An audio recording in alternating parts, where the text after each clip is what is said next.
లో రాజకీయాలే ఎక్కువ జరుగుతున్నాయా? అసలు అంశాలు, సమస్యలు, ప్రజలకున్నటువంటి పరిస్థితులు ఎందుకని పట్టించుకోలేకపోతుంది?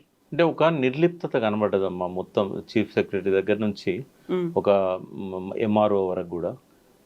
మాకేంది అన్న ఒక నిర్లిప్తత కనబడతా ఉన్నది. పైనుంచి ఇన్‌స్ట్రక్షన్స్ రాందే ఎవ్వరు గూడా వాళ్ళు జేయాల్సిన పనులు చేయడం కనబడట్లేదు ఎక్కడ గూడా. హ్మ్. ఒక రాజకీయాల్లో ఒక అస్థిరత కనబడతా ఉన్నది. అనైక్యత కనబడతా ఉంది. వాళ్ళు మంచి మెజారిటీ వచ్చినా గూడా ఇంకా టీఆర్ఎస్ నుంచి ఓ 10 మంది ఎమ్మెల్యేలు జాయిన్ అయిన తర్వాత గూడా ఒక అభద్రతా భావం కనబడతా ఉన్నది. ఎవరి జాగ్రత్త కోసం వాళ్ళు ఆలోచిస్తున్నారు తప్ప, ప్రజల గురించి పట్టించుకోవట్లేదు. అడ్మినిస్ట్రేషన్ గురించి పూర్తిగా గాలికి వదిలేశారు. ఓ కంట్రోల్ అనేది లేకుండా పోయింది అడ్మినిస్ట్రేషన్ మీద. సో, ఎవరి ఇబ్బందులు వాళ్ళకుండొచ్చు. బట్ అడ్మినిస్ట్రేషన్ మాత్రం పర్ఫెక్ట్ ఉండాల్సిన అవసరం ఉంది. హ్మ్. బట్ రేవంత్ రెడ్డికి అనుభవరాహిత్యం కావచ్చు, లేదా కొత్తగా ముఖ్యమంత్రి అయ్యారు కాబట్టి ఇంకా సెట్ కాకపోవచ్చు. లేదా ఆయనకు కొన్ని పర్టిక్యులర్ అంశాల మీదనే ఇంట్రెస్ట్ ఉండొచ్చు వేరు వేరు కారణాల వల్ల. బట్ ఒక సమగ్రంగా ఆలోచించే మనస్తత్వం కనబడట్లేదు ఆయన లోపల. ఇప్పుడు ఒకటే చిన్న ఎగ్జాంపుల్ చెప్తాను. లాస్ట్ టైం కూడా వరదలొచ్చాయి ఖమ్మంలో. హ్మ్. టీఆర్ఎస్ గవర్నమెంట్ ఉన్న టైం లాస్ట్ ఇయర్. వచ్చినప్పుడు రాత్రికి వరంగల్‌లో రాత్రి కూడా వచ్చాయి. వరంగల్‌లో కూడా వచ్చాయి. అలర్ట్ చేశారు. పబ్లిక్‌ని అలర్ట్ చేశారు. మైకులు పెట్టి ఎవాక్యుయేట్ చేశారు. రిహాబిలిటేషన్ ఏర్పాట్లు చేశారు.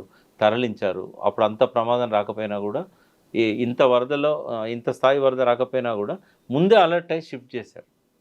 అంతకంటే ఎక్కువ ప్రమాద పరిస్థితి వచ్చినా కూడా అర్ధరాత్రి ఇళ్లలో నీళ్ళు వచ్చేదాకా తెలియని పరిస్థితి ఎందుకు వచ్చింది? మున్నేరు వాగు అక్కడేం పుట్టదు కదా, ఎక్కడి నుంచో వస్తుంది. ఇప్పుడు ఆకేరు మున్నేరు, ఆకేరు వాగు వచ్చిన తర్వాత మున్నేరులో కలుస్తుంది. ఈ ఆకేరు వరంగల్ నల్గొండ బౌండరీస్లో పుడుతుంది. ఇది ఆడ ఆలేరు వాగు కానీ ఆకేరు వాగు కానీ ధర్మసారం చెరువు నుంచి ఆడ రిడ్జ్ ఉంటుంది కృష్ణాకు గోదావరికి. హ్మ్. ఆ రిడ్జ్ దగ్గర నుంచి స్టార్ట్ అవుతుంది అది. ఇప్పుడు మనం ఆ రిడ్జ్ అంటే ఎక్కడ వస్తుంది కనీసం మనకంటే ఆలేరు నుంచి మొదలుపెట్టి భువనగిరి నుంచి అనుకోండి, కొంచెం భువనగిరి నుంచి మొదలుపెట్టి గణపురం దాకా, రఘునాథపల్లి గణపురం దాకా ఈ లెఫ్ట్ సైడ్ రిడ్జ్ ఉంటుంది. హ్మ్. ఆ రిడ్జ్ నుంచి చిన్నగా ఒక్కొక్క వర్షపు చినుకాడ పడి వాగుళ్ళల్లో పడి చిన్న చిన్న వాగుల నుంచి పెద్ద వాగుల్లో పడి ఈ ఆలేరు వాగు, ఆకేరు వాగు, ఈ బొమ్మల రామారం వాగు, బొమ్మల రామారం వాగు ఏమో మూసీలోకి వెళ్ళిపోతాయి. మూసీకి కింద వచ్చిన ఏంటంటే ఈ ఆకేరు వాగులో మనకు దేవరూపుల, కడివెండి, తుంగతుర్తి ఈ ప్రాంతంలో పడ్డ వర్షం అంతా కూడా అది ఆకేరు వాగులో కలిసి మున్నేరులో కలుస్తుంది. కలిసి అప్పుడు ఖమ్మంలో ఆ ప్రమాదానికి కారణమవుతుంది. అంటే ఇప్పుడు కనీసము ఈ ఆకేరు వాగులో తెలంగాణ నల్గొండ, వరంగల్ జిల్లాలో కురిసిన వర్షం ఏదైతుందో, ఇప్పుడు సూర్యాపేట జిల్లా కావచ్చు, జనగాం జిల్లా కావచ్చు, గన ఈ ఈ ప్రాంతంలో పడ్డ వర్షము ఖమ్మం పోవడానికి కనీసం ఒక రోజు పడుతుంది. హ్మ్. మరి ఎందుకు అలర్ట్ కావట్లేదు? వాతావరణ శాఖ హెచ్చరికలు చేసినా కూడా కలెక్టర్స్ ఎందుకు ఆ డాటా తీసుకోవట్లేదు? ఎక్కడ ఎంత వర్షం పడ్డది? దీని ఎఫెక్ట్ ఎక్కడుంటది? ఇవన్నీ ఆలోచించాలి కదా! ఆ వ్యవస్థ మొత్తం కుప్పకూలిపోయింది. లేకుంటే ఖమ్మంలో ఈ ప్రమాదాలు ఇంతమంది ఎందుకు చనిపోతారు? అసలు ఆస్తులంటే ధ్వంసం కావచ్చు, కానీ మనుషులు ఎట్లా చచ్చిపోతారు? అంటే అలర్ట్ చేయడంలో ప్రభుత్వ వైఫల్యం ఉంది. అయితే ఇది ఒప్పుకోక ఇష్టం వచ్చినట్టుగా వ్యవహరిస్తున్నారు. అసహనానికి గురవుతున్నారు. ఏదనంటే తట్టుకోలేని పరిస్థితి ఉన్నది. First time Harish Rao office మీద దాడి చేశారు. ఎందుకంటే ఆయన అగ్రెసివ్‌గా మీడియాలో కనబడుతున్నాడు ఇవాళ. హ్మ్. ఏదన్నా ఇన్సిడెంట్ జరిగిందంటే అక్కడికి వెళ్ళిపోతున్నాడు. ఆయనను ఎట్లా ఆపాలి? దానికోసం ఆయన ఆఫీస్ మీద దాడి, ఆయన కారు మీద దాడి. కారు మీద దాడి చేయాల్సిన అవసరం ఏంది? ఖమ్మంలో బాధితులకు సహాయం చేయడానికి పోయారు. కిట్స్ పంపిణీ చేయడానికి పోయారు. జగదీష్ రెడ్డి గారు ఉన్నారు, ఆయన ఉన్నాడు, సబితా ఇంద్రారెడ్డి ఉంది. ఇటువంటి వాళ్ళందరి మీద దాడి చేయాల్సిన అవసరం ఏంది? కాంగ్రెస్ డైరెక్ట్ వాళ్ళ కార్ల అద్దాలు పగలగొట్టారు. అంటే చాలా అసహనానికి గురవుతున్నారు. ఇదే వార్త పబ్లిష్ చేసినందుకు ఆయన సోషల్ మీడియాలో ఆయనకు సంబంధం లేకపోయినా కూడా ఆయనను బాధ్యుడిని చేస్తూ కొనతం దిలీప్‌ను అరెస్ట్ చేశారు. ఎంత దారుణం అంటే ఆయనను నిన్న ప్రవీణ్ కుమార్ గారు ఆడికి పోయి, మాజీ ఐపీఎస్, పక్కనే జగదీష్ రెడ్డి ఉన్నాడు. అసలు ఏ కారణంతోనో అరెస్ట్ చేశారు. అంటే ఏదో జయనాథ్ అక్కడేదో మహిళను అది చూపెడుతున్నారు. వాస్తవంగా ఆయన మీద ఏంటంటే ఆయన ఆయన ఏదైతే సోషల్ మీడియాకు ప్రాతినిధ్యం వహిస్తున్నాడో ఆయన ట్విట్టర్ కానీ ఇంకోటి కానీ ఈ ఖమ్మం ఫ్లడ్స్ మీద బాగా రియాక్ట్ అయ్యాడు ఆయన. వాటి మీద పెట్టాడు ఆయన. అది నచ్చలేదు గవర్నమెంట్కి. నచ్చక ఎందులో ఇరికేయాలని చెప్పేసి అక్కడిదేదో ఆయన ఫొటోస్ ఆయన నిర్వహిస్తున్న ఛానల్స్ అని చెప్పారు. వాస్తవంగా ఆయనకు ఆ ఛానల్ సంబంధం లేదంటున్నారు. ఎక్కడ కూడా ఆర్డర్స్ లేవు. లేదా బీఆర్ఎస్ పార్టీ తరఫున ఆయనకు ఒక లెటర్ లేదు, నేను అపాయింట్ చేస్తున్నాం, నువ్వు ఈ ఛానల్కి ఇన్ఛార్జ్ అనేది ఎక్కడ లేదు.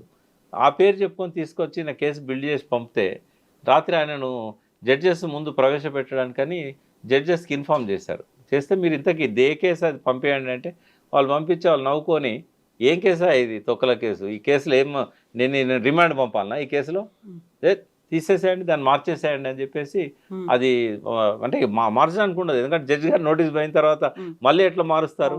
కాబట్టి ఏం చేయలేని పరిస్థితుల్లో రాత్రి దిలీప్ను వదిలేశారు నేను విన్నది.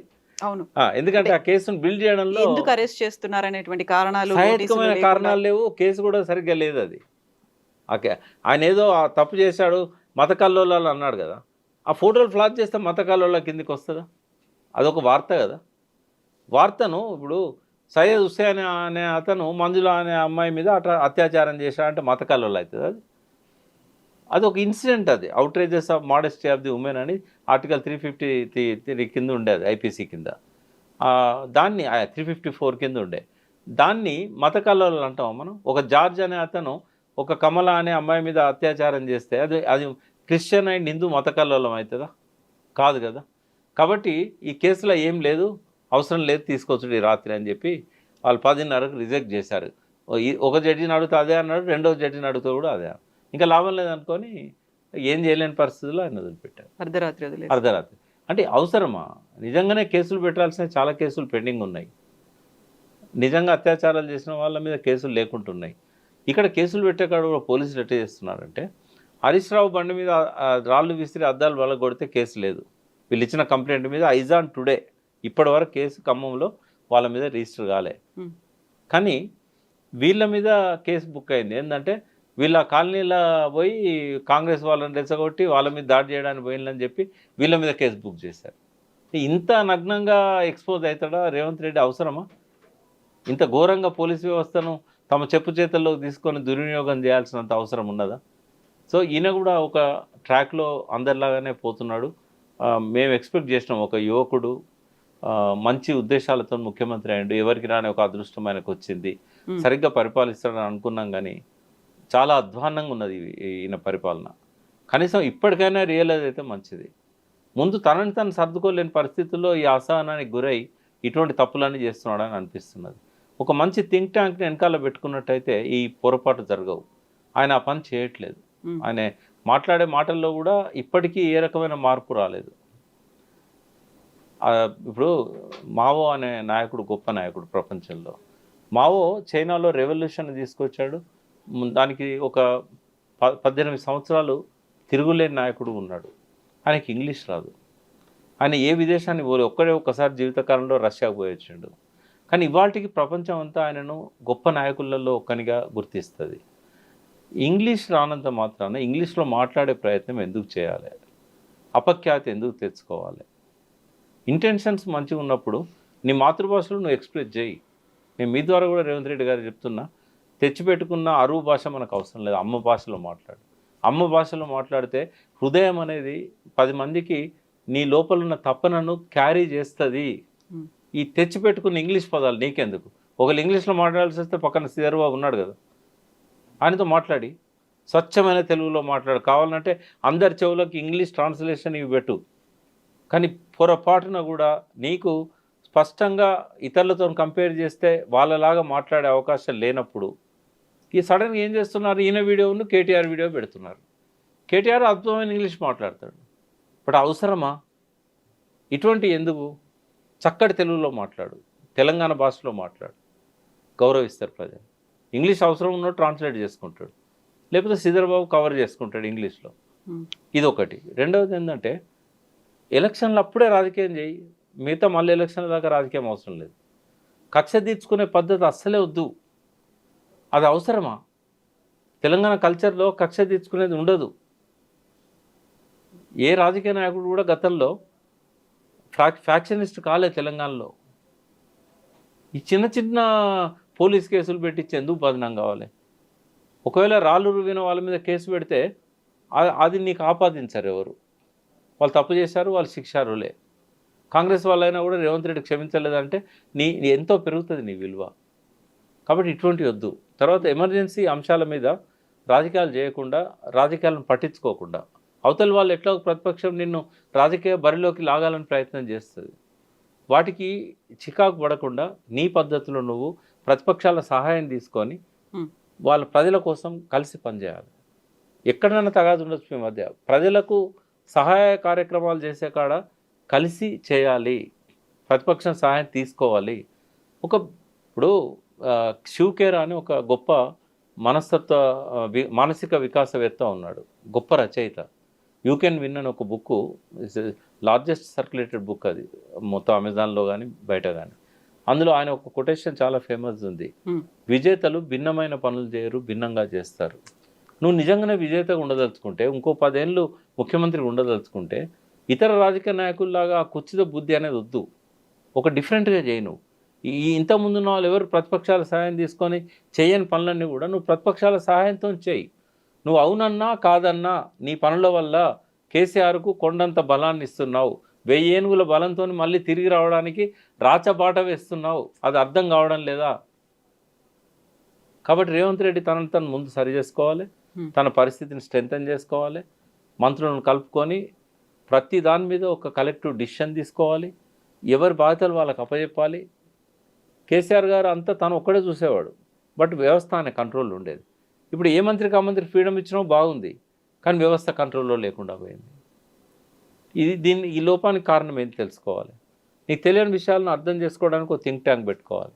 కొన్ని తెలియకుండా జరిగే పనులు తెలియకుండానే చేయి, తెలిసే జరిగే పనులు తెలిసి చేయి, నోరు బారేసుకోవద్దు. ఇవన్నీ ఆయన కనుక చేసినట్టయితే ప్రజలు బాగుంటారు, తెలంగాణ బాగుంటుంది, ఇంకొక స్థిరమైన ప్రభుత్వం. హైదరాబాద్లో ఒక పెద్ద నష్టం ఏం జరిగిందమ్మా, అసలే రెవెన్యూ లేదు మనకు. ఈ హైదరాబాద్ వల్ల ఇవాళ ఎవరైనా కొందామంటే కొనలేని పరిస్థితి ఏర్పడ్డది. రిజిస్ట్రేషన్లు ఆగిపోయినాయి. లాస్ట్ 2 monthsలో రిజిస్ట్రేషన్ దాదాపు 40% పడిపోయింది రెవెన్యూ. మీరు ఎంక్వైరీ చేయించండి. ఈ నెలలో అయితే 60-70% పడిపోతుంది. ఎందుకంటే అడ్డగోలుగా నోటీసులు ఇస్తున్నారు అపార్ట్మెంట్స్లలో ఉన్న వాళ్ళకు. వీటి తర్వాత ప్రచారం ఎక్కువవుతున్నది. ఈ ప్రచారం వల్ల కొనేటోళ్ళు కూడా ముందుకు వస్తలేరు. ఇప్పుడు ఫారిన్ ఇన్వెస్ట్మెంట్స్ ఎట్లా వస్తాయి? నిన్న ఏఐ ద్వారా నిన్న పెద్ద మెసేజ్ ఇచ్చినావు, మరి వాళ్ళు వచ్చి ఇక్కడ కొనాలంటే ఇటువంటి భయానక పరిస్థితుల్లో ఇంకోటి అసలే హైదరాబాద్ భూములన్నీ డిస్ప్యూటెడ్ భూములు, ముస్లింల భూములు, రికార్డులు లేవు సరిగా. ఉర్దూ రాని వాళ్ళంతా రికార్డులను తారుమారు చేశారు. విలేజ్లు కొత్తగా సృష్టించారు. రాయదుర్గం అనేది బై నంబర్ వేసి మొత్తం భూములకు 2వ విలేజ్ 2 భార్యల పేరు మీద రాసుకున్నాడు అప్పటి పట్వారిని పని చేశారు, కానీ రికార్డ్స్ను సరి చేయలేదు. 100 రిజిస్ట్రేషన్లు అయినాయి. 66/1, 66/2, 66/3. ఈ సర్వే నెంబర్లు అన్నీ కూడా అది ఆయన 2 భార్యల పేరు మీద సృష్టించిన రికార్డు, గవర్నమెంట్ రికార్డును తారుమారు చేసి కొండ వెంకటరంగారెడ్డి గారు ఆయన పట్టుకొని పని చేసి సస్పెండ్ చేసి టర్మినేట్ కూడా చేశాడు. టర్మినేట్ చేసే వరకు ఆయన దిగిపోయాడు. తర్వాత వచ్చిన గవర్నమెంట్ ఆయన తప్పులను ఆయన టర్మినేట్ చేశారు, కానీ తప్పులను దాన్ని చేయలేకపోయింది, రికార్డు సరి చేయలేకపోయారు. మొత్తం ఇప్పుడు ఒక గజము 2 లక్షలు. ఇవన్నీ డిస్ప్యూటెడ్ ల్యాండ్స్. ఎట్లా కొనాలి, ఎవరు కొనాలి? ముందు ఇవన్నీ పరిష్కరించిన తర్వాత ఈ హైడ్రా లాంటివి వస్తే అది వేరు. సడన్గా ఏం లేదు, అసలే రిజిస్ట్రేషన్లు పోయినాయి, అమరావతికి మొత్తం ఇన్వెస్టర్లు తరలిపోతున్నారు. ఈ సమయంలో ఈ హైడ్రాని తీసుకురావడం వల్ల గవర్నమెంట్ రెవెన్యూ అనేది నెలకు 1100-1200 యావరేజ్ కోట్లు, 1100-1200 కోట్ల యావరేజ్ రెవెన్యూ ఇవాళ అదేమైంది 600-700 కోట్లకు పడిపోయింది. అంటే ఇదే ప్రయాణం ఇంకా కొంత కొనసాగితే రేపు రిజిస్ట్రేషన్ ఆఫీసులన్నీ మూతపడే పరిస్థితి వస్తుంది. అంటే ఇవన్నీ చూడాలి కదమ్మా. ఒక పాలకుడు సర్వజ్ఞి కాకపోయినా కూడా ఏం జరుగుతుందో అర్థం చేసుకొని ఆ థింక్ ట్యాంక్తో కూర్చొని ఒక డిసిషన్ తీసుకోవాలి. ఇది మన సొంత వ్యవహారం కాదు కదా, ప్రజలకు సంబంధించిన వ్యవహారం కదా. మానవీయ కోణం అనేది ప్రజాస్వామ్యంలో అవసరం. ఏ విధానాన్ని అమలు చేయాలన్నా కేవలం రూల్సే కావు, మానవీయ కోణం కూడా అవసరం. ఆ మానవీయ కోణంతో పనిచేయాలని రేవంత్ రెడ్డి గారిని కోరుతూ.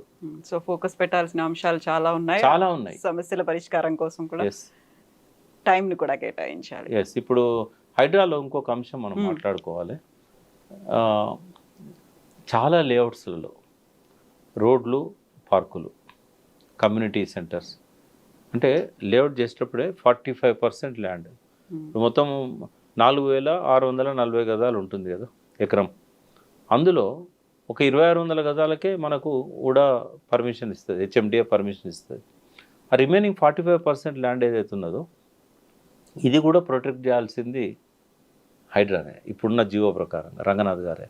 వాటి మీద పడవాలి కదా, కేవలం ఎఫ్టీఎల్ అని చెప్పి గుడిసెలను కూల్చేసులు కాకుండా ఒక్కొక్క లేఅవుట్ను మళ్ళీ సరి చేసుకొని ఆయన కావాలంటే ఓ 100 మంది రిటైర్డ్ ఆఫీసర్లను లేకుంటే డిప్యుటేషన్ మీదనో పెట్టుకొని ఎక్స్పర్ట్స్ రెవెన్యూ డిపార్ట్మెంట్ నుంచి, మున్సిపల్ డిపార్ట్మెంట్ నుంచి, ఇరిగేషన్ డిపార్ట్మెంట్ నుంచి, ఫారెస్ట్ డిపార్ట్మెంట్ నుంచి ఎక్కడెక్కడ కమ్యూనిటీ ప్లేసెస్ని ఆక్రమించారు.